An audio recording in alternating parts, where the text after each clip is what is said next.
ഞാൻ ഒരു ചോദ്യം നിങ്ങളോട് ചോദിക്കുവാനായിട്ട് ആഗ്രഹിക്കുന്നു. ആത്മാവിനെ അനുസരിച്ച് നടക്കുക എന്ന് പറഞ്ഞാൽ എന്താണ്? എങ്ങനെയാണ് ഒരാൾ ആത്മാവിനെ അനുസരിച്ച് നടക്കുന്നത്? അതെന്തെങ്കിലും ഊഹങ്ങളല്ല, അത് കൃത്യമായിട്ട് പറയാൻ അറിയാവുന്ന ആളുകൾ അത് ഒന്ന് അര മിനിറ്റ് തരും. അത് നിങ്ങളൊന്ന് പറയണം, കൃത്യമായിട്ട് പറയണം. എന്തെങ്കിലും മനസ്സിൽ തോന്നുന്നു പറയാനല്ല, നിങ്ങൾക്കത് കൃത്യമായിട്ട് മനസ്സിലായിട്ടുണ്ടെങ്കിൽ അത് ഒന്ന് പറയണം. ആത്മാവിനെ അനുസരിച്ച് നടക്കുക എന്ന് പറഞ്ഞാൽ എന്താണ്? ജോസഫിനൊഴികെ ബാക്കിയുള്ളവർക്ക് പറയാം.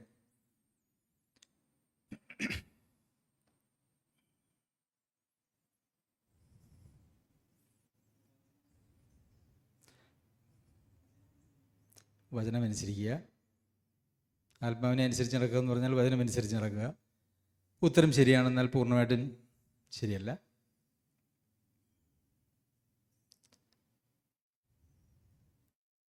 അല്ലേ? ആർക്കൊന്നും അറിയില്ലേ? ആത്മാവിനെ അനുസരിച്ച് നടക്കുക എന്ന് പറഞ്ഞാൽ എന്താണ് എന്നുള്ളത് മനസ്സിലായിട്ടില്ല. ഞങ്ങൾ ദൈവസഭയോടും ദൈവത്തോടും മാപ്പ് പറയുകയാണ്. കഴിഞ്ഞ 4 വർഷം നിങ്ങളെ ദൈവവചനം പഠിപ്പിച്ചിട്ട് ആത്മാവിനെ അനുസരിച്ച് നടക്കുക എന്ന് പറഞ്ഞാൽ അത് എന്താണ് എന്ന് നിങ്ങളെ ഗ്രഹിപ്പിക്കാനായിട്ട് ഞങ്ങൾക്ക് കഴിഞ്ഞില്ല എങ്കിൽ ഞങ്ങളുടെ ശുശ്രൂഷ തികച്ചും ഒരു വ്യർത്ഥമാണ്. ഇനി ഒരു ചോദ്യം കൂടെ ഉണ്ട്. നിങ്ങൾ ആരെങ്കിലും അറിയാവായിട്ട് പറയാൻ മടി കൊണ്ടാണ് പറയാത്തതെങ്കിൽ നിങ്ങൾ ഒരവസരം കൂടി നിങ്ങളെടുത്ത് പറയണം. കാരണം ഇത് ആർക്കും അറിയത്തില്ലയോ എന്നുള്ളൊരു ഭയവും, അങ്ങനെയെങ്കിൽ ഞങ്ങളുടെ ശുശ്രൂഷ അത് പ്രയോജനകരമല്ല എന്നുള്ള ഒരു ചിന്തയിലേക്കുമാണ് ഞങ്ങൾ മാറേണ്ടത്.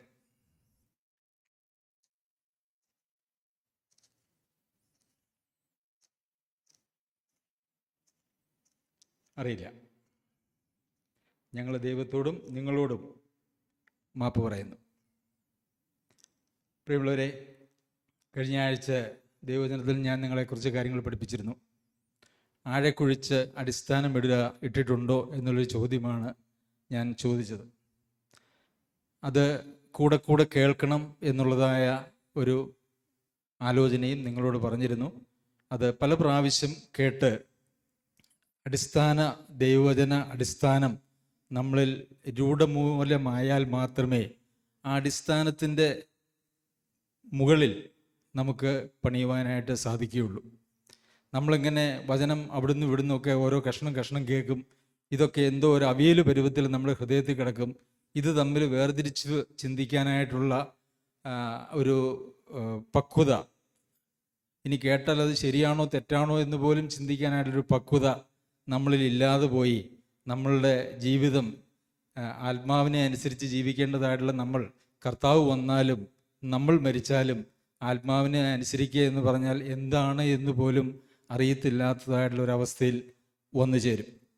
ശരി, കഴിഞ്ഞ ആഴ്ച ഞാൻ പറഞ്ഞ ഒരു കാര്യത്തിൽ നിന്നാണ് ഞാൻ ഇന്ന് പറയുന്നത്. കഴിഞ്ഞ ആഴ്ചത്തെ ആ മെസ്സേജ് കേട്ട് നിങ്ങളിൽ അത് അടിസ്ഥാനം ഇട്ടിട്ടുണ്ടെങ്കിൽ മാത്രമേ ഇത് നിങ്ങൾക്ക് മനസ്സിലാവുകയുള്ളൂ. ആദ്യമായിട്ട് ഞാൻ നിങ്ങളോട് പറഞ്ഞൊരു കാര്യം, ഏതെല്ലാം ആദത്തിനെയും ഹവ്വയെയും സൃഷ്ടിച്ചപ്പോൾ ദേഹം, ദേഹി, ആത്മാവ് അങ്ങനെ 3 ഭാഗങ്ങളുള്ളവനായിട്ട് സൃഷ്ടിച്ചു. ആത്മാവ് ദൈവവുമായിട്ടുള്ള ബന്ധത്തിലായിരുന്നു. അപ്പോൾ ആത്മാവിൻ്റെ നിർദ്ദേശങ്ങൾ ദേഹവും ദേഹിയും പാലിച്ച് ദൈവവുമായിട്ടുള്ള കൂട്ടായ്മയിൽ അവർ പോയി. എന്നാൽ പാപം ചെയ്തപ്പോൾ ആത്മീയമായിട്ടുള്ള ജീവൻ നശിച്ചു. പിന്നെ അവന് ദൈവവുമായിട്ട് ബന്ധപ്പെടാനായിട്ട് മനുഷ്യന് സാധിക്കാതെ വന്നു. അതിനൊരു പരിഹാരമാണ് കർത്താവായ യേശു ക്രിസ്തു കാൽവരിയിൽ ഒരുക്കിയതെന്ന് പറയും. അതിനുശേഷം ഏദനിന് മുമ്പ് ദൈവവുമായിട്ട് മനുഷ്യനുണ്ടായിരുന്ന ബന്ധം എന്താണോ അതേ ബന്ധത്തിലേക്ക് തിരിച്ചു കൊണ്ടുവരിക എന്നുള്ളതാണ് സുവിശേഷം ഒരു മനുഷ്യൻ്റെ ജീവിതത്തിൽ ചെയ്യുന്നത്. അതിന് പല ഘട്ടങ്ങളുണ്ട്.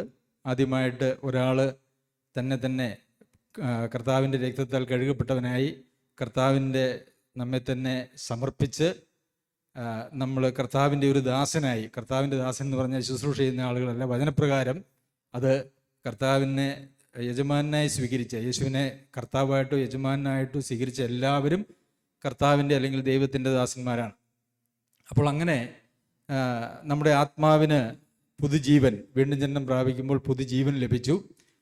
പക്ഷേ ഈ പുതുജീവൻ ലഭിച്ചപ്പോൾ നമ്മൾ ആദത്തിന് ഉണ്ടായിരുന്നതായിട്ടുള്ള അതേ അവസ്ഥയിലേക്ക് എത്തി.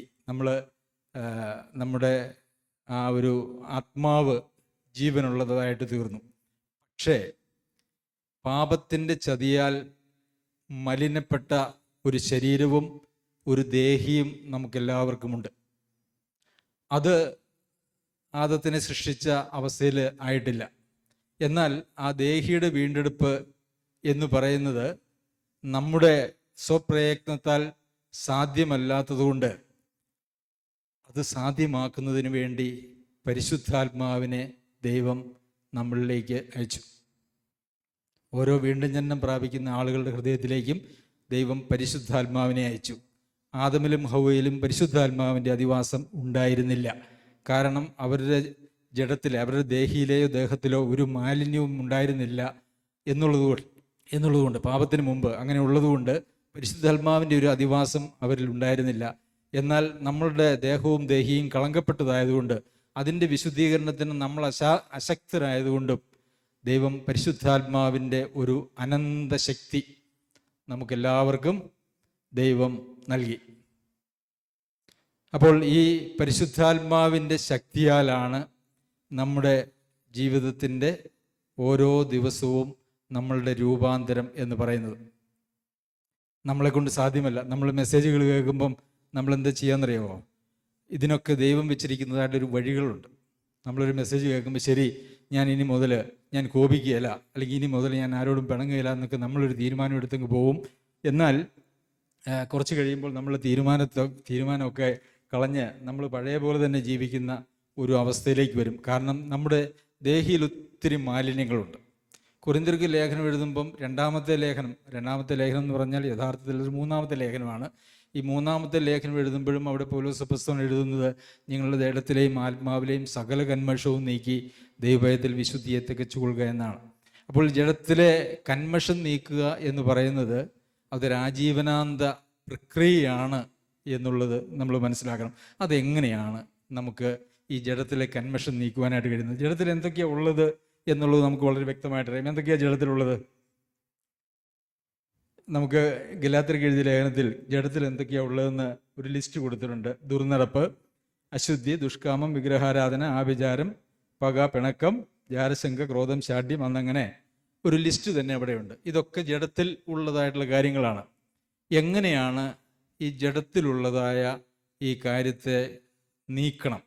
അറിയാമല്ലോ, നമ്മളുടെ ജഡം മലിനമായിരിക്കുമ്പോൾ അതിനെ ശുദ്ധീകരിച്ചാൽ മാത്രമേ അതിൻ്റെ താഴെ പറയുന്നതായിട്ടുള്ള ആത്മീക ഫലം അവിടെ നിറയ്ക്കാനായിട്ട് കഴിയുള്ളൂ. താഴെ എന്തൊക്കെയാണ് പറഞ്ഞിരിക്കുന്നത്? താഴെ പറഞ്ഞിരിക്കുന്ന സ്നേഹം, സന്തോഷം, സമാധാനം, ദീർഘക്ഷമ, ദയ, അങ്ങനെ പല കാര്യങ്ങൾ പറഞ്ഞിട്ടുണ്ട്. അപ്പോൾ മുകളിൽ പറഞ്ഞിരിക്കുന്നതായിട്ടുള്ള കാര്യങ്ങളുണ്ട്. എന്തൊക്കെയാണ് പറഞ്ഞിരിക്കുന്നത്? പിണക്കം, അല്ലേ? പക, പിണക്കം, രണ്ട് കാര്യങ്ങൾ നമുക്കറിയാം. നമുക്കെല്ലാവർക്കും സുപരിചിതമായ പാപ സ്വഭാവങ്ങളാണ് പകയും പിണക്കവും. എന്നാൽ താഴെ പറഞ്ഞിരിക്കുന്നതായിട്ടുള്ള ലിസ്റ്റിൽ വരുന്നതാണ് ദീർഘക്ഷമ. അപ്പോൾ ഇത് തമ്മിൽ വൈരുദ്ധ്യമാണ്. അപ്പോൾ ഈ പകയും പിണക്കവും നമ്മുടെ ഉള്ളിൽ വെച്ചുകൊണ്ട് ദീർഘക്ഷമ ഉണ്ടാകുക എന്ന് പറയുന്നത് അസാധ്യമാണ്. ശരിയാ? മനസ്സിലായോ? പകയും പിണക്കവും നമ്മുടെ ഉള്ളിൽ വെച്ചുകൊണ്ട് നമുക്ക് ദീർഘക്ഷമ ഉണ്ടാകണം എന്ന് പറഞ്ഞാൽ അത് അസാധ്യമായിട്ടുള്ളൊരു കാര്യമാണ്. അപ്പോൾ നമ്മൾ ഈ കന്മഷം, ജഡത്തിലും ആത്മാവിലുമുള്ള കന്മഷം നമ്മൾ നീക്കുന്നതിനനുസരിച്ച് മാത്രമേ നമ്മളിലേക്ക് ദൈവികമായ ഭാവങ്ങൾ കടന്നു വരികയുള്ളൂ. അങ്ങനെ നമ്മൾ പലപ്പോഴും ഒന്ന് ആലോചിച്ച് നോക്കിയാൽ നമ്മളുടെ ഉള്ളിൽ നമുക്ക് വിരോധമുള്ള ആരൊക്കെയുണ്ട്, പകയുള്ള ആരൊക്കെയുണ്ട്, അല്ലേ? ഒന്ന് ആലോചിച്ച് നോക്ക്. കുടുംബത്തിൽ ഭാര്യ, ഭർത്താവ്, പിതാവ്, മാതാവ്, അമ്മായിയപ്പൻ, അമ്മായിയമ്മ, സഹോദരങ്ങൾ, അതുപോലെ തന്നെ സഭയിലെ തന്നെ അല്ലെങ്കിൽ അയൽപക്കത്തെ സഭയിലെ ആളുകളോട് നമ്മുടെ ഉള്ളിലൊരു പകയും പിണക്കവും ഉണ്ടെങ്കിൽ നമുക്ക് ഈ ദീർഘക്ഷമ നമ്മളിലില്ല എന്നുള്ളതിൻ്റെ തെളിവാണെന്ന് മാത്രവുമല്ല, ഈ ദീർഘക്ഷമ നമ്മളിൽ ഉണ്ടാകുവാനായിട്ട് സാധിക്കുകയുമില്ല. പിന്നെ നമ്മൾ അവഗണിച്ചൊക്കെ നമുക്ക് മുമ്പോട്ട് പോകാം എന്നുള്ളതേ ഉള്ളൂ. അപ്പോൾ നമ്മളുടെ ഹൃദയം ശുദ്ധിയാക്കാതെ നമുക്ക് നമ്മളിൽ ആത്മീകമായ അല്ലെങ്കിൽ ആത്മാവിൻ്റെ ഒരു പ്രവർത്തനം നടക്കുകയില്ല. അപ്പോൾ ആത്മാവിൻ്റെ പ്രവർത്തനം അല്ലെങ്കിൽ ആത്മാവിനെ അനുസരിച്ച് നടക്കുക എന്ന് പറയുമ്പോൾ ആത്മാവ് പറയുന്നത് കേൾക്കാനും അതനുസരിക്കാനും നമുക്ക് സാധിക്കണമെങ്കിൽ നമ്മളുടെ ഉള്ളിലെ മലിനത എപ്പോഴും കഴുകി കളഞ്ഞുകൊണ്ടേയിരിക്കണം.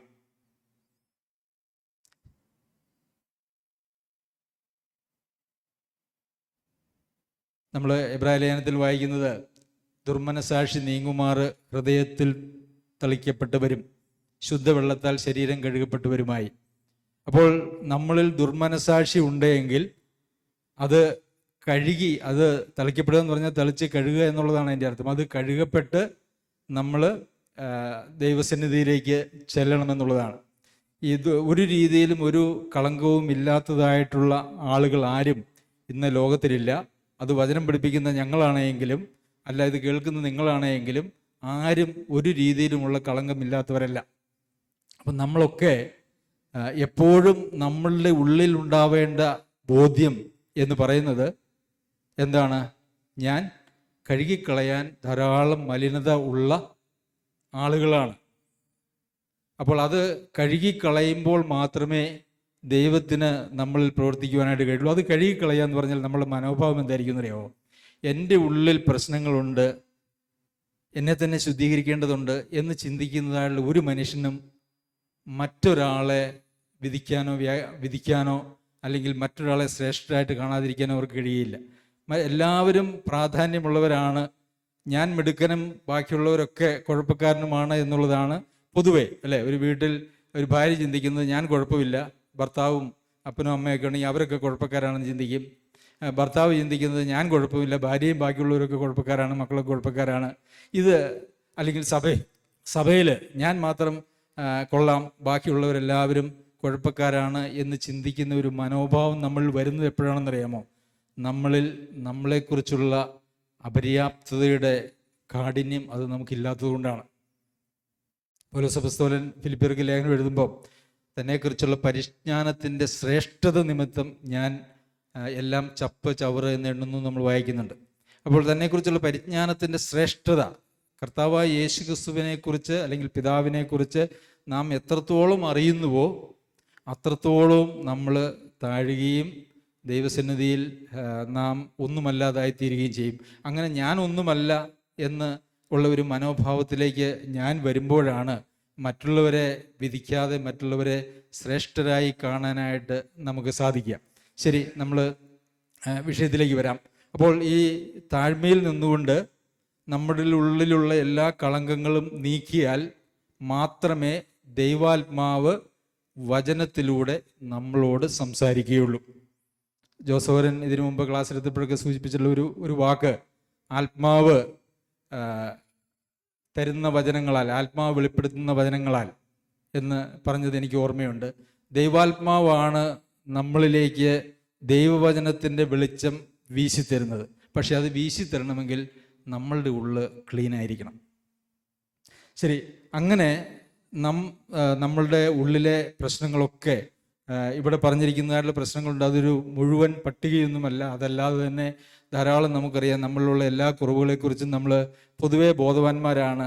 ഇനി അങ്ങനെ കുറവുകളൊന്നും ഇല്ല എന്നൊരാൾ ചിന്തിക്കുകയാണെങ്കിൽ അതിൻ്റെ അർത്ഥം അവൻ കള്ളനാണെന്നാണ്. കാരണം വചനം അങ്ങനെയാണ് പറയുന്നത്. എനിക്കൊരു പാപവും ഇല്ല എന്ന് പറഞ്ഞാൽ അവൻ കള്ളനാണ്. അപ്പോൾ അങ്ങനെ നമ്മളിലുള്ള കുറവുകളെക്കുറിച്ചുള്ള ബോധ്യം നമുക്ക് കിട്ടിക്കഴിയുമ്പോൾ നാം നമ്മെ തന്നെ താഴ്ത്തും. പിന്നെ ആ കുറവുകൾ പരിഹരിക്കാനായിട്ട് നമ്മൾ എന്താ ചെയ്യുക? ആത്മാവിനാൽ ശരീരത്തിൻ്റെ പ്രവൃത്തികളെ മരിപ്പിക്കുക. അപ്പോൾ ശരീരത്തിൻ്റെ പ്രവൃത്തികൾ അല്ലെങ്കിൽ ജഡത്തിൻ്റെ പ്രവൃത്തികളെ കൊല്ലണമെങ്കിൽ അതിനാര് വേണം? നമ്മളുടെ തീരുമാനം പോരാ. നമ്മളുടെ തീരുമാനം പോരാ, ആരുടെയും ഉപദേശവും പോരാ. എത്ര പ്രസംഗിച്ചാലും എത്ര ഉപദേശിച്ചാലും എന്നിലുള്ള ശരീരത്തിൻ്റെ അല്ലെങ്കിൽ ജഡത്തിൻ്റെ പ്രവൃത്തികളെ മരിപ്പിക്കാനായിട്ട് അത് വേറൊരു ആൾക്ക് പറ്റുന്നതായിട്ടുള്ളൊരു കാര്യമല്ല. പഠിപ്പിക്കാമെന്നുള്ളതൊക്കെ ഉള്ളൂ. പക്ഷെ അത് ആത്മാവിനാൽ ഓരോരുത്തരും സ്വന്തം ജീവിതത്തിൽ ചെയ്യേണ്ടതാണ്. അപ്പോൾ ആത്മാവിനാൽ എങ്ങനെയാണ് ശരീരത്തിൻ്റെ പ്രവൃത്തികളെ മരിപ്പിക്കുക? എങ്ങനെയാണ്? ദേഹത്തിലെയും പ്രശ്നങ്ങൾക്ക് ആത്മാവ് പരിഹാരം ഉണ്ടാക്കിയിട്ടുണ്ട്. അത് കാൽവരി യാഗത്തിലെ കർത്താവ് നമുക്ക് വേണ്ടി ഏറ്റെടുത്ത ഒരു യാഗത്തിൻ്റെ അടിസ്ഥാനത്തിലാണ്. നമ്മളൊരു യാഥാർത്ഥ്യം എപ്പോഴും നമ്മൾ മനസ്സിലാക്കേണ്ടതുണ്ട്. എന്താണ്? ഞാൻ ക്രിസ്തുവിനോട് കൂടെ ക്രൂശിക്കപ്പെട്ടിരിക്കുന്നു. ഇനി ഞാൻ ജീവിക്കുന്നില്ല, ക്രിസ്തു അത്ര എന്നിൽ ജീവിക്കുന്നത്.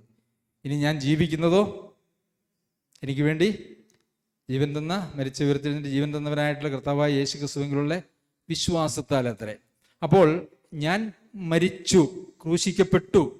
പിന്നെ ഞാൻ ജീവിക്കുന്നത് എങ്ങനെയാ? ജീവിക്കുന്നെങ്കിൽ അത് എങ്ങനെയാ ജീവിക്കുന്നത്? അത് വിശ്വാസത്താലുള്ള ജീവിതം. വിശ്വാസത്താലുള്ള ജീവിതം എന്ന് പറഞ്ഞാൽ നമ്മുടെ കാഴ്ചയിലുള്ള ഒരു ജീവിതവും അല്ല.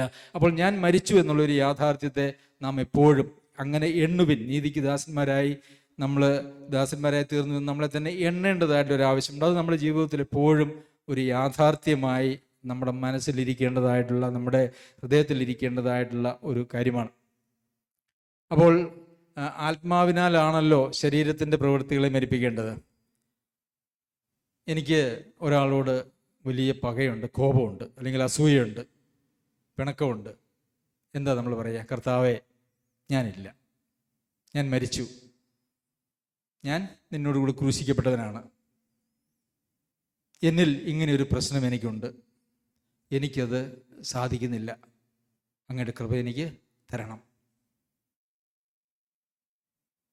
നാം മരിച്ചു എന്നുള്ള യാഥാർത്ഥ്യത്തെ നാം അംഗീകരിക്കുകയും ദൈവാത്മാവ് നമുക്ക് വേണ്ടി വ്യാപരിക്കുന്ന അളവറ്റ ശക്തി, പ്രിയമുള്ളവരെ, നമ്മുടെ ഉള്ളിൽ അടിഞ്ഞുകൂടിയിരിക്കുന്നതായിട്ടുള്ള ഏത് സ്വഭാവത്തെയും മാറ്റിക്കളയുവാൻ പര്യാപ്തമായിട്ട് എത്ര ശക്തി നമുക്ക് വേണമോ അത്രയും ശക്തി പരിശുദ്ധാത്മാവ് നമുക്ക് നൽകും.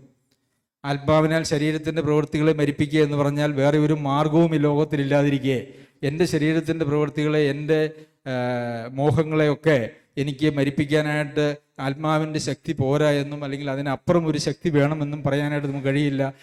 കാരണം ഈ ആത്മാവിൻ്റെ ശക്തിയെക്കുറിച്ച് പറയുന്നത് അത്യന്ത ശക്തിയെന്നും, എന്നിൽ ബലത്തോടെ വ്യാപരിക്കുന്ന ശക്തിയെന്നും, അളവറ്റ ശക്തിയുടെ വലിപ്പമെന്നും ഒക്കെയുമാണ്.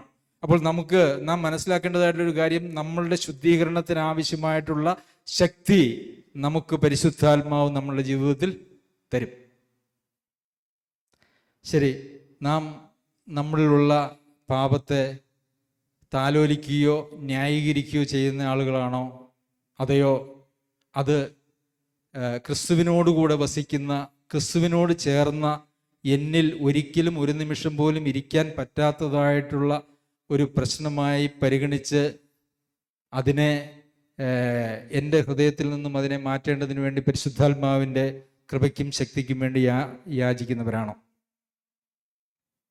അപ്പോൾ പാപത്തെ ശുദ്ധീകരിക്കുക എന്ന് പറയുന്നത് ഓരോ പാപ സ്വഭാവങ്ങളെയും മുറുകെ പറ്റുന്ന പാപം സകല ഭാരവും, അത് നമ്മുടെ ആത്മീയ ജീവിതത്തിൽ ആത്മാവിനെ അനുസരിച്ച് നടക്കുന്നതിൽ ഏറ്റവും പ്രാധാന്യമുള്ള ഒരു കാര്യമാണ്.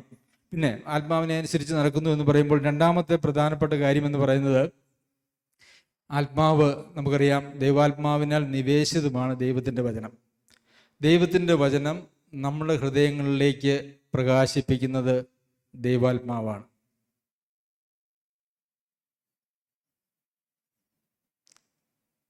നമുക്ക് ജോസഫരൻ പലപ്പോഴും പറയാറുള്ളത് പോലെ നമുക്ക് ദൈവവചനം വായിച്ച് ഒത്തിരി കാര്യങ്ങൾ പഠിക്കാനായിട്ട് സാധിക്കും, നമ്മുടെ ബുദ്ധിയിൽ ഒത്തിരി കാര്യങ്ങൾ നമുക്ക് സ്റ്റോർ ചെയ്യാനായിട്ട് സാധിക്കും. എന്നാൽ അത് പ്രായോഗിക തലത്തിലേക്ക് അത് നമുക്ക് പ്രയോജനമായി തീരണമെങ്കിൽ നമ്മൾ പഠിക്കുന്നതായിട്ടുള്ള വചനമൊക്കെ നമ്മളുടെ വിശ്വാസമായിട്ട് പരിണമിച്ച് കഴിയൂ. പക്ഷെ അത് വിശ്വാസമായി പരിണമിക്കണമെങ്കിൽ നമ്മുടെ ആദ്യത്തെ സ്റ്റെപ്പ് ഞാൻ പറഞ്ഞത് നടക്കണം. എല്ലാ മലിനതയും നീക്കി ആത്മാവിനാൽ വിശുദ്ധീകരിച്ച് പിന്നെയാണ് നിറയ്ക്കേണ്ടത്. എന്ത് നിറയ്ക്കണം? സ്നേഹം നിറയ്ക്കണം, സ്വസ്ഥതയും സമാധാനവും സന്തോഷവും. ജോസഫിനെ നേരത്തെ സൂചിപ്പിച്ചു, സ്നേഹം മാനുഷിക സ്നേഹമല്ല, ഒരു ദൈവ പൈതലിൽ നിന്നുളവാകുന്നതായുള്ള സ്നേഹം. നമുക്കറിയാം, നമ്മൾ എത്രയോ ആളുകളുമായിട്ട് നമ്മൾ പരിചയപ്പെടുന്നു, വർഷങ്ങൾ നീണ്ട സൗഹൃദത്തിൽ ജീവിക്കുന്ന ആളുകളൊക്കെ ഒരു നിമിഷം അവർ തമ്മിൽ തെറ്റുകയാണ്, എന്നിട്ട് എങ്ങോട്ട് പോവുക? തമ്മിൽ വലിയ ശത്രുക്കളായിട്ട് മാറുന്നു. അത് ദൈവാത്മാവിനാൽ നൽകപ്പെട്ട ഒരു സ്നേഹമല്ല. ഇന്ന് അനേക വിശ്വാസികളുടെ ജീവിതത്തിലും അവരുടെ ബന്ധങ്ങളെ പരിശോധിച്ചു കഴിഞ്ഞാൽ അവർക്കൊക്കെ പിണങ്ങാനായിട്ടും എന്നേക്കും ശത്രുതയിലേക്ക് പോകാനായിട്ടും ഒരു ചെറിയ നിസ്സാര കാര്യം മതി. ആരെങ്കിലും ആരോടെങ്കിലും പറഞ്ഞു എന്നുള്ള കാര്യം പോലും, അതിനെക്കുറിച്ചൊരു കൃത്യത പോലും ഇല്ലാത്ത അവസ്ഥയിൽ പോലും അങ്ങനെ പിണക്കമായിട്ട് പോകുന്നു. അത് ദൈവാത്മാവിൽ നിന്നുള്ള ഒന്നല്ല. ശരി, ദീർഘക്ഷമ.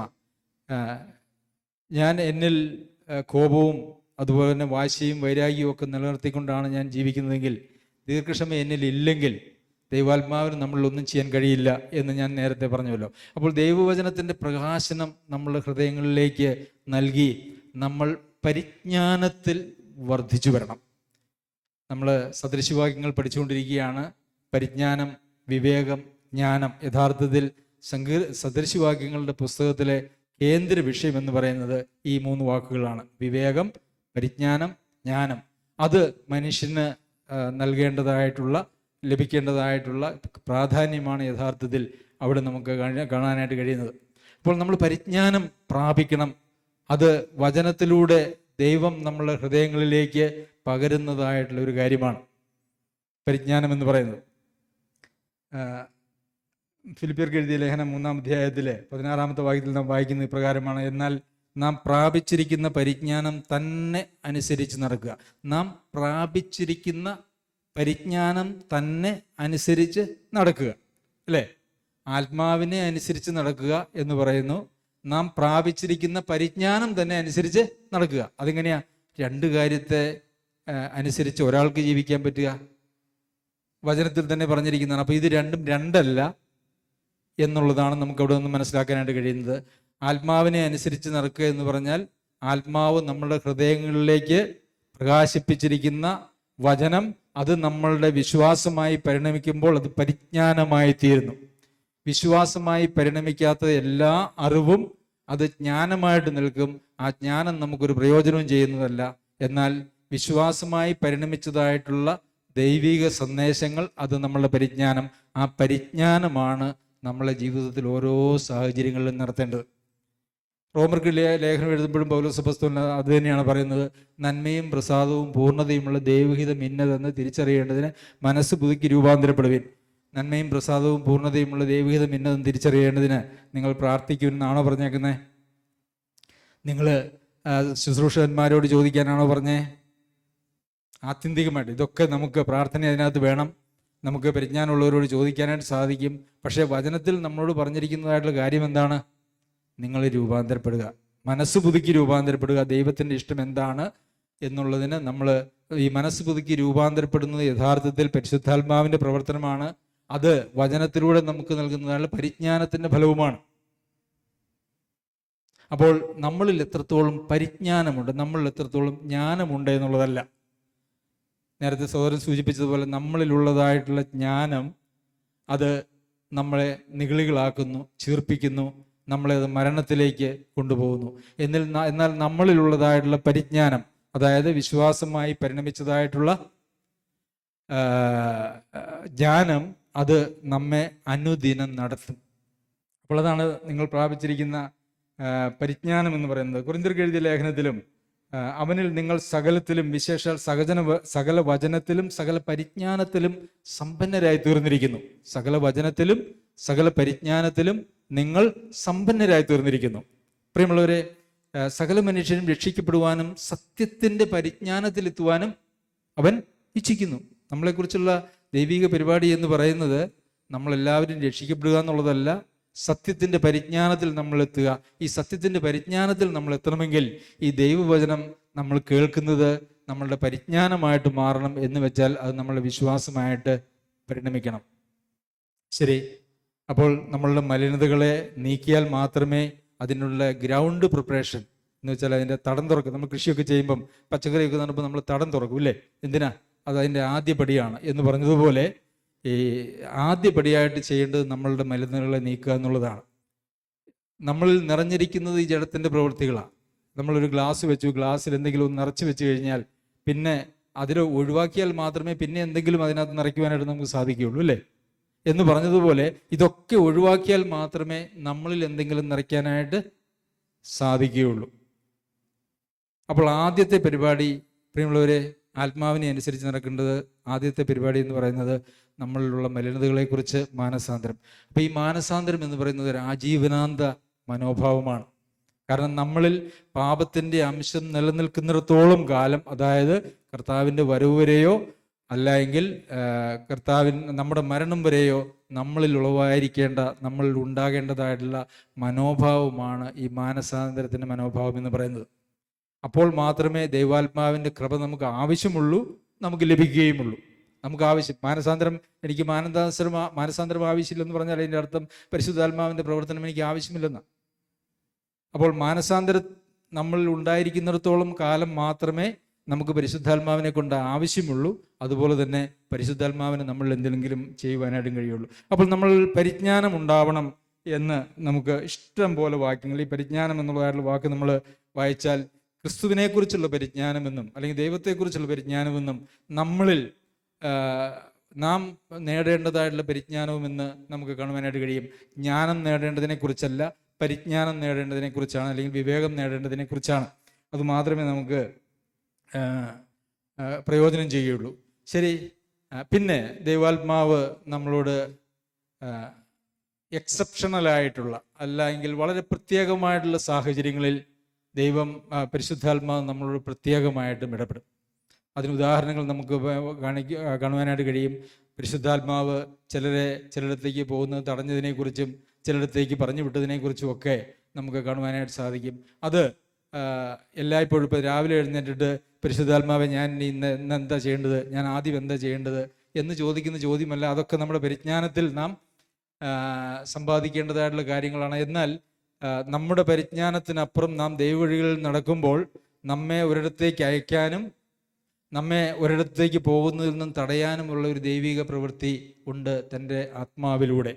അത് നമുക്ക് ആ ദൈവാത്മാവിന് കീഴ്പ്പെട്ട് ജീവിക്കുന്ന ആളുകൾക്ക് മാത്രം ലഭ്യമായിട്ടുള്ളതും അവരെ മാത്രം ഉദ്ദേശിച്ചിട്ടുള്ളതുമാണ്. അതല്ലാതെ അത് എല്ലാവർക്കും ലഭ്യമാകുകയില്ല. അത് ഒരുപക്ഷെ മറ്റു പല സഹോദരന്മാരിലൂടെ ആവാം, അതല്ല എങ്കിൽ അത് നമുക്ക് നൽകുന്നതായിട്ടുള്ള ഒരു ഉൾവിളിയിലൂടെയും ആകാം, അതല്ല എങ്കിൽ മറ്റെന്തെങ്കിലും തടസ്സങ്ങൾ നമ്മുടെ മുമ്പിൽ, അല്ലേ, ഞാൻ നിങ്ങളെ സന്ദർശിക്കാൻ തീരുമാനിച്ചപ്പോൾ പിശാച് തടഞ്ഞു എന്ന് നമ്മൾ വായിക്കുന്നുണ്ട്. അങ്ങനെ പ്രായോഗികമായിട്ടുള്ള തടസ്സങ്ങൾ നമ്മുടെ ജീവിതത്തിൽ ഉണ്ടാക്കുന്ന വഴിയാകാം. അങ്ങനെയൊക്കെ നമ്മുടെ ജീവിതത്തിൽ ദൈവാത്മാവ് നേരിട്ട് ഇടപെടാവുന്ന സാഹചര്യങ്ങളുണ്ട്. എന്നാൽ എപ്പോഴും ദൈവാത്മാവ് നേരിട്ടല്ല ഇടപെടുന്നത്. ദൈവാത്മാവ് തൻ്റെ വചനം നമ്മളിലേക്ക് പകർന്നു തന്നുകൊണ്ടും ആ വചനത്തിൻ്റെ പരിജ്ഞാനത്തിൻ്റെ ശ്രേഷ്ഠതയിൽ നമ്മൾ ജീവിക്കുമ്പോഴും ആണ് എന്ന് നമ്മൾ ഓർക്കണം. എബ്രായർക്ക് എഴുതിയ ലേഖനം അതിൻ്റെ 5-ാം അധ്യായത്തിൽ കട്ടിയായുള്ള ആഹാരം നന്മ തിന്മകളെ തിരിച്ചറിയുവാൻ തഴക്കത്താൽ അഭ്യസിച്ച് ഇന്ദ്രിയങ്ങളുള്ളവരായി പ്രായം തികഞ്ഞവർക്കേ പറ്റുകയുള്ളൂ. അപ്പോൾ ഇവിടെ നന്മ തിന്മകളെ തിരിച്ചറിയുവാൻ തഴക്കത്താൽ അഭ്യസിച്ച ഇന്ദ്രിയങ്ങളുള്ളവരായി പ്രായം തികഞ്ഞവർക്ക്. അപ്പോൾ ഈ പ്രായം തികഞ്ഞവർക്കുള്ള, അതായത് ഇപ്പോൾ ആത്മീയ പ്രായത്തെക്കുറിച്ചാണ് പറയുന്നത്, അല്ലാതെ നമ്മുടെ ക്രോണോളജിക്കൽ നമ്മുടെ വയസ്സിനെ കുറിച്ചല്ല, നമ്മൾ പറയുന്ന വയസ്സിനെ കുറിച്ചല്ല. പ്രായം ആത്മീയമായിട്ടുള്ള പക്വത പ്രാപിച്ച ആളുകൾക്ക് സാധിക്കുന്ന കാര്യമാണ് അവിടെ പറഞ്ഞിരിക്കുന്നത്. എന്താണ്? നന്മ തിന്മകളെക്കുറിച്ചുള്ള തിരിച്ചറിവ്, ശരിയേത് തെറ്റേത് എന്ന് തിരിച്ചറിയുവാനായിട്ട് സാധിക്കണമെങ്കിൽ അതിന് തഴക്കത്താൽ അഭ്യസിച്ച ഇന്ദ്രിയങ്ങളുള്ളവരായി. എങ്ങനെ ഈ ഇന്ദ്രിയങ്ങൾ കൊണ്ട് തഴക്കത്താൽ ഒരു അഭ്യാസനം കിട്ടുന്നത്? അത് നമ്മളിങ്ങനെ ഓരോ ജീവിത സാഹചര്യങ്ങളിൽ നമ്മൾ ദൈവവചനത്താൽ നമ്മളെ നടത്തി, നമ്മൾ ചിലപ്പം തോറ്റുപോയിട്ടുണ്ടാക്കും. ചില സമയങ്ങളിൽ നമ്മുടെ തീരുമാനങ്ങളൊക്കെ തെറ്റിയിട്ടുണ്ടാകും. അപ്പോൾ തെറ്റി എന്നുള്ളത് ചിലപ്പം ദൈവം നമ്മളെ വീഴാൻ അനുവദിക്കും കേട്ടോ. നമ്മൾ നിഗളിച്ചു പോകുമെന്ന് തോന്നിയാൽ ചിലപ്പം നമുക്കൊരു ശൂലം തന്നിരിക്കും. ചിലപ്പം ദൈവത്തിൻ്റെ കൃപ അങ്ങോട്ടൊരു നിമിഷം പിൻവലിച്ചിട്ട് നമ്മളെ വീഴാൻ അനുവദിക്കും. അതൊക്കെ ദൈവിക പരിപാടിയാണ്, പക്ഷെ അതൊക്കെ നമ്മുടെ നന്മയ്ക്ക് വേണ്ടിയിട്ടാണ്. അപ്പോൾ അങ്ങനെ തഴക്കത്താൽ അഭ്യസിച്ച ഇന്ദ്രിയങ്ങൾ, അങ്ങനെ പ്രായമായവർക്ക് എന്ത് ചെയ്യാൻ കഴിയും? നന്മയും തിന്മയും തിരിച്ചറിയാനായിട്ട് കഴിയും. ഇതെല്ലാ വിശ്വാസികളെ സംബന്ധിച്ച് ആവശ്യമായിട്ടുള്ള കാര്യമാണ്. ആത്മീയ ശുശ്രൂഷയുടെ ലക്ഷ്യമെന്ന് പറയുന്നതും യഥാർത്ഥത്തിൽ അതാണ് എന്ന് എഫേസ്യർക്ക് എഴുതിയ ലേഖനത്തിൽ നമ്മൾ വായിക്കുന്നുണ്ട്. അത് നാം എല്ലാവരും വിശ്വാസത്തിലും ദൈവപുത്രനെ കുറിച്ചുള്ള പരിജ്ഞാനത്തിലുമുള്ള ഐക്യത, വിശ്വാസത്തിലും ദൈവപുത്രനെക്കുറിച്ചുള്ള പരിജ്ഞാനത്തിലുള്ള ഐക്യതയും തികഞ്ഞ പുരുഷത്വവും ക്രിസ്തുവിൻ്റെ സമ്പൂർണ്ണതയായ പ്രായത്തിൻ്റെ അളവും പ്രാപിക്കുവോളും എന്ന് പറഞ്ഞുകൊണ്ടാണ് എഫേസ്യർക്ക് എഴുതിയ ലേഖനത്തിൽ നമ്മളത് വായിക്കുന്നത്. അപ്പോൾ പ്രിയമുള്ളവരെ, ഒരു ആത്മീയ പക്വത അല്ലെങ്കിൽ പുരുഷത്വം അല്ലെങ്കിൽ പരിജ്ഞാനം, സത്യത്തിൻ്റെ പരിജ്ഞാനം, ഇത് ദൈവാത്മാവിനാൽ ദൈവവചനം നമ്മളുടെ ഹൃദയങ്ങളിൽ പ്രകാശിച്ചിട്ട് അത് നമ്മളുടെ വിശ്വാസമായി പരിണമിച്ചിട്ട് നമ്മളിൽ ഉളവാകേണ്ടതായിട്ടുള്ള കാര്യമാണ്. അപ്പോൾ ആത്മാവിനെ അനുസരിച്ച് ജീവിക്കുക എന്ന് പറഞ്ഞാൽ എന്താ? മനസ്സിലായോ? ഇനിയും മനസ്സിലായിട്ടില്ലേ? ഇല്ലെങ്കിൽ ഈ വീഡിയോ അപ്ലോഡ് ചെയ്യുന്നതാണ്. യൂട്യൂബിൽ നിങ്ങൾക്കത് കേൾക്കാനായിട്ട് സാധിക്കും.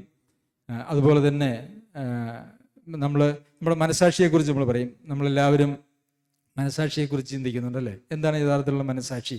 മനസാക്ഷി എന്ന് പറയുന്നത്, പലരും പറയും ഞാൻ എൻ്റെ മനസാക്ഷിക്ക് വിരുദ്ധമായിട്ട് ഒന്നും ചെയ്തിട്ടില്ല. എന്താണ് ശരിക്കും മനസാക്ഷി? മനസാക്ഷി എന്ന് പറഞ്ഞാൽ മനസ്സിൻ്റെ സാക്ഷ്യം എന്നാണ് അതിൻ്റെ അർത്ഥം.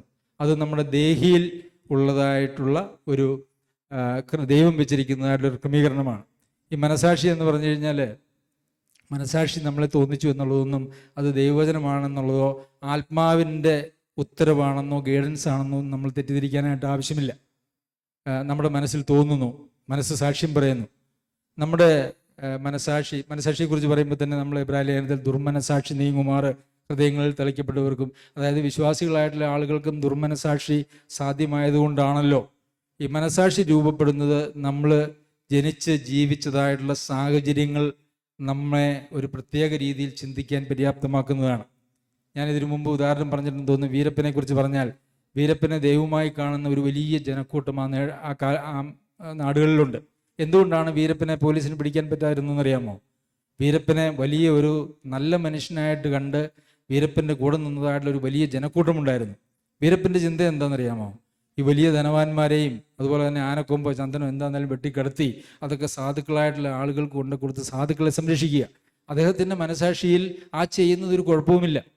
അപ്പോൾ മനസാക്ഷി എന്ന് പറയുന്നത് നാം നമ്മുടെ സാഹചര്യങ്ങളിൽ നിന്നും നാം പരുവപ്പെടുത്തി നമ്മുടേതായി നമ്മൾ ക്രമീകരിച്ചുണ്ടാക്കിയിരിക്കുന്ന ഒരു കാര്യമാണ്. ഈ മനസാക്ഷി ഒരിക്കലും നമുക്ക് ശരിയായ ഒരു നിർദ്ദേശം തന്നുകൊള്ളണമെന്നില്ല. നമ്മുടെ മനസാക്ഷി എപ്പോഴാണ് നമ്മളെ ശരിയായിട്ടുള്ള ഒരവസ്ഥയിലേക്ക് കൊണ്ടുപോകുന്നതെന്ന് അറിയാമോ? മനസാക്ഷി നമ്മുടെ ദേഹിയുടെ വീണ്ടെടുപ്പ്, അതല്ലെങ്കിൽ നമ്മുടെ രൂപാന്തരം വരുമ്പോൾ നമ്മളുടെ മനസാക്ഷി രൂപാന്തരപ്പെട്ട നമ്മുടെ ദേഹിക്ക് അനുകൂലമായിട്ട് പ്രതികരിക്കാനായിട്ട് തുടങ്ങും. അതല്ലെങ്കിൽ രൂപാന്തരപ്പെടാത്ത ജഡികമായിട്ടുള്ള ഒരു നിലയിൽ നിയന്ത്രിക്കപ്പെടുന്നതായിട്ടുള്ള ഒരാളായിട്ട് ഒരു കാര്യമായിട്ട് ഈ മനസാക്ഷി പോകും. അപ്പോൾ ഈ മനസ്സ് നമ്മുടെ പ്രവർത്തനങ്ങൾക്ക് ശരിയായ സാക്ഷ്യം പറയണമെങ്കിൽ ഈ മനസ്സ് രൂപാന്തരപ്പെട്ടതായിരിക്കണം. അതുകൊണ്ടാണ് മനസ്സ് പുതുക്കി നിങ്ങൾ രൂപാന്തരപ്പെടണം എന്ന് പറയുന്നത്. മനസാക്ഷി എന്ന് പറയുന്നത് ആത്മാവിൻ്റെ ഭാഗമല്ല, അത് നമ്മുടെ ദേഹിയുടെ ഭാഗമാണ്.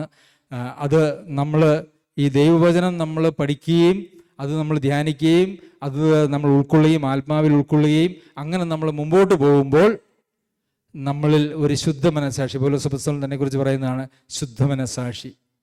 ആ ശുദ്ധ മനസാക്ഷി നമുക്ക് ലഭിക്കുന്നത്, പലരും പറയാണ്ട് എനിക്ക് മനസാക്ഷിക്ക് വിരോധമായിട്ട് ഞാനും ചെയ്തിട്ടില്ല, അത് ദൈവികമാണെന്നോ ആത്മീയമായിട്ടുള്ള ചിന്തയാണെന്നോ യാതൊരു ഗ്യാരണ്ടിയുമില്ല.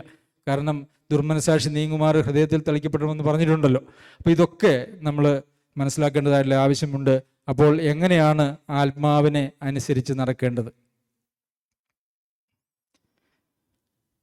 നിങ്ങൾക്ക് മനസ്സിലായി എന്ന് വിചാരിക്കുന്നു. മനസ്സിലായിട്ടില്ലെങ്കിൽ ഇനിയും നമ്മളുടെ അടിസ്ഥാന വിശ്വാസ പ്രമാണങ്ങളിൽ നമ്മൾ ഈ കുഴഞ്ഞു മറിഞ്ഞു കിടക്കുന്ന ഒരു സാഹചര്യമുണ്ട്.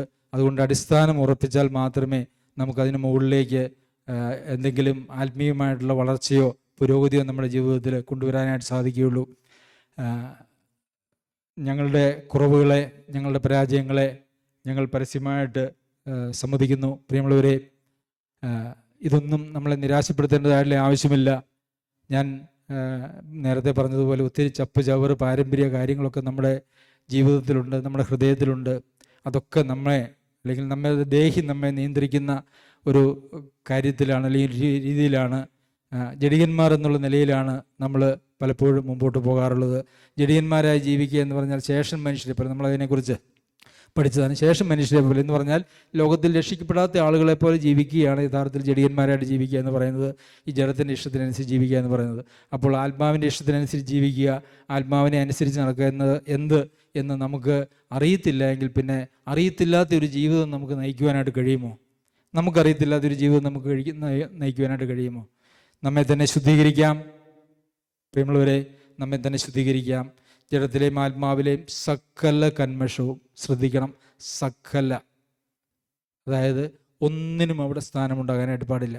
പത്രോസിൻ്റെ ലേഖനത്തിൽ നമ്മൾ വായിക്കുമ്പോൾ സകല ദുഷ്ടതയും എല്ലാ നുണയും വ്യാജഭാവവും അത് എല്ലാം, അതായത് ഒന്നുപോലും നമ്മൾ ഹൃദയത്തിൽ അവിടെ ഇരിക്കട്ടെ എന്ന് വെച്ചുകൊണ്ട് ഒരു ആത്മീക ജീവിതം, ഒരു ആത്മാവിനാലുള്ള നടത്തിപ്പ് നമുക്ക് കഴിയുകയില്ല. നമ്മൾ നിരന്തരം നമ്മുടെ കുടുംബത്തിലുള്ളവരോടും സഭയിലുള്ളവരോടും അല്ലെങ്കിൽ നമ്മുടെ ചുറ്റുമുള്ള ആളുകളോടൊക്കെ നമ്മൾ ഇടപെടുന്നവരാണ്. എന്തെങ്കിലും കന്മഷം നമ്മളിൽ നിർത്തിക്കൊണ്ട് ആത്മാവിൻ്റെ പ്രവർത്തനത്തിന് വേണ്ടി നാം ആഗ്രഹിച്ചാൽ, ആത്മാവിനെ അനുസരിക്കാൻ നാം തീരുമാനിച്ചാൽ, അതല്ല ദൈവവചനം ഞാൻ പഠിക്കും, ഞാനത് പഠിപ്പിക്കുകയോ അല്ലെങ്കിൽ ഞാനത് പങ്കുവയ്ക്കുകയൊക്കെ ചെയ്യുമെന്ന് വിചാരിച്ചാൽ അതൊക്കെ ഇത് ബുദ്ധിയിൽ നിന്ന് വരുന്നൊരു പ്രമാണമായിട്ട് മാറുകയുള്ളൂ. ജോസഫ് നേരത്തെ സൂചിപ്പിച്ചതുപോലെ അത് ആത്മാവിലേക്ക് വരണമെങ്കിൽ ഇതൊക്കെ നമുക്ക് ആവശ്യമാണ്. നമുക്കാരോടെങ്കിലും വിരോധമുണ്ടോ? പക, പിണക്കമല്ലേ? നമ്മളൊക്കെ വളരെ നിസ്സാരമായിട്ട് കാണുന്ന കാര്യങ്ങളാണ്. പകയും പിണക്കവും ഉള്ളവർക്ക് മറ്റൊത്തിരി കാര്യങ്ങൾ അതിനകത്ത് കാണും. സ്നേഹമില്ലെങ്കിൽ ഒന്നുമില്ലെന്ന് പറയുന്നത്. നമുക്ക് സഹോദരങ്ങളെ, പ്രിയമുള്ളവരെ, സഹോദരങ്ങളെ നമുക്ക് ഹൃദയപൂർവ്വം സ്നേഹിക്കാനായിട്ട് കഴിയുന്നുണ്ടോ? അവരെ നമ്മുടെ ഒരു കുടുംബാംഗമായിട്ട് കണക്കാക്കാൻ കഴിയുന്നുണ്ടോ? ഇല്ലെങ്കിൽ നമ്മളിൽ ആത്മാവിൻ്റെ പ്രവർത്തനമില്ല. ഇല്ല, അതൊരു യാഥാർത്ഥ്യമാണ്. ആത്മാവിൻ്റെ പ്രവർത്തനം ഇല്ലെങ്കിൽ അതിൻ്റെ അർത്ഥം എന്താ? അതിന് മുകളിലുള്ള ഒത്തിരി കാര്യങ്ങൾ നമ്മളിൽ അവശേഷിച്ചിട്ടുണ്ട്. അതിൻ്റെ മട്ടൊക്കെ അങ്ങനെ അടിഞ്ഞു കൂടിയിരിക്കുകയാണ്. നമുക്ക് നമ്മുടെ കുടുംബത്തിലുള്ള ആളുകളോട് പോലും ക്ഷമിക്കാൻ കഴിയാതെ നമ്മൾ വൈരാഗ്യവും വാശിയും വെറുപ്പും വെച്ചുകൊണ്ട് നമ്മൾ മുമ്പോട്ട് പോയി കഴിഞ്ഞു കഴിഞ്ഞാൽ എവിടെ ആത്മാവിന് പ്രവർത്തിക്കാനായിട്ട് കഴിയും? ഇല്ല. നമുക്ക് കൃത്യമായ മനോഭാവങ്ങൾ അല്ലെങ്കിൽ കൃത്യമായിട്ടുള്ള കാര്യങ്ങൾ നാം അറിയുന്നത് അത് കൃത്യമായി പാലിക്കുന്നതിന് തന്നെ നമുക്ക് ആവശ്യമാണ്. നിങ്ങൾക്കത് മനസ്സിലായെന്ന് ഞാൻ വിചാരിക്കുന്നു. മനസ്സിലായില്ല എങ്കിൽ ഇപ്പോൾ ജനിച്ച ശിശുക്കളെ പോലെ ഇത് സ്വീകരിക്കാൻ കഴിയാത്ത വിധം ഒത്തിരി വ്യാജഭാവങ്ങളും ദുഷ്ടതയും ചതിവും നുണയുമൊക്കെ നമ്മുടെ ഉള്ളിലുള്ളതുകൊണ്ടാണ് സ്വീകരിക്കാൻ പറ്റാത്തത്. അതല്ല എങ്കിൽ ജഡത്തിൻ്റെ പ്രവൃത്തികളാൽ നിറഞ്ഞിരിക്കുന്ന ഒരു ഹൃദയമാണ് നമ്മളിലുള്ളത്. അങ്ങനെയെങ്കിൽ നമുക്കിത് മനസ്സിലാകുകയില്ല. ഇത് മനസ്സിലാക്കാനായിട്ട് സർവ്വശക്തനായ ദൈവം നമ്മെ സഹായിക്കട്ടെ. വരുന്ന ദിവസങ്ങളിൽ കർത്താവിന് ഹിതകരമായ ഒരു ജീവിതം നയിക്കുവാൻ ദൈവം നമ്മെല്ലാവരെയും ബലപ്പെടുത്തട്ടെ. അവൻ്റെ അതിപരിശുദ്ധ നാമം വാഴ്ത്തപ്പെടുമാറാകട്ടെ.